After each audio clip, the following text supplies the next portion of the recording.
in a significant development for Niger in the coming hours. Our ambassador, along with several diplomats, will return to France, announced French President Emmanuel Macron during a televised interview tonight.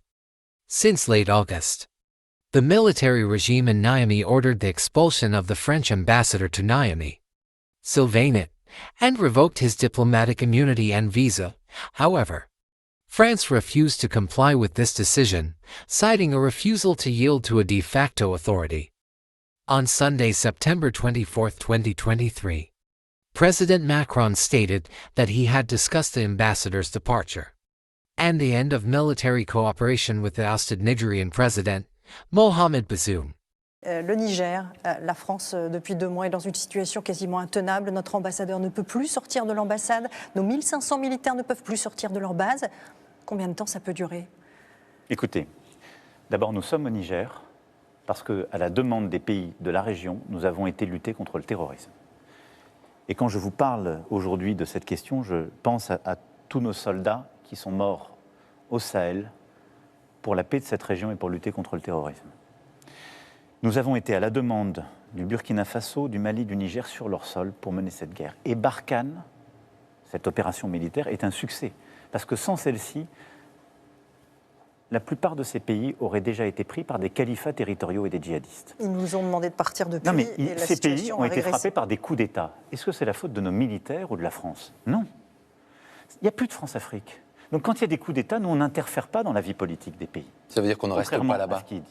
Mais j'ai eu cet après-midi le président Bazoum. Parce que la seule autorité légitime du Niger, c'est le président Bazoum qui a été élu par son peuple. Et qui est détenu. Et qui aujourd'hui est détenu en otage et est l'objet de ce coup d'État, parce qu'il menait des réformes courageuses et parce qu'il y a, au fond, des règlements de compte largement ethniques et beaucoup de lâcheté politique. Je l'ai dit au président Bazoum.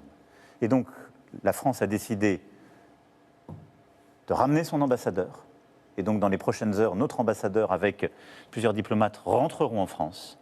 Et nous mettons fin à notre coopération militaire avec les autorités de fait du Niger, car elles ne veulent plus lutter contre le terrorisme. C'est donc la fin de la présence française militaire au Niger. Elle sera organisée dans le temps, dans les semaines à venir, mais c'est la fin de cette coopération. Parce que nous ne sommes pas là pour participer à la vie politique, pour être les otages, en quelque sorte, de putschistes. Mais je vais être très clair. On le voit déjà aujourd'hui au Mali. Quand ils vont rentrer de manière ordonnée dans les semaines et les mois qui viennent. Et là, nous concerterons avec les putschistes, parce que nous voulons que ça se fasse dans le calme.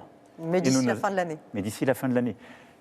Nous continuerons d'accompagner le continent africain pour lutter contre le terrorisme. Ça veut dire que si on part, mais ça veut pas dire qu'on ne reviendra pas. Mais nous ne le faisons que si c'est à la demande des pouvoirs démocratiquement élus et des autorités régionales. Fin 2023, il n'y aura plus de militaires français au Niger. Au Niger, tout à fait. Par contre, nous continuerons d'être engagés partout où les États africains nous demandent de la coopération, avec un agenda clair.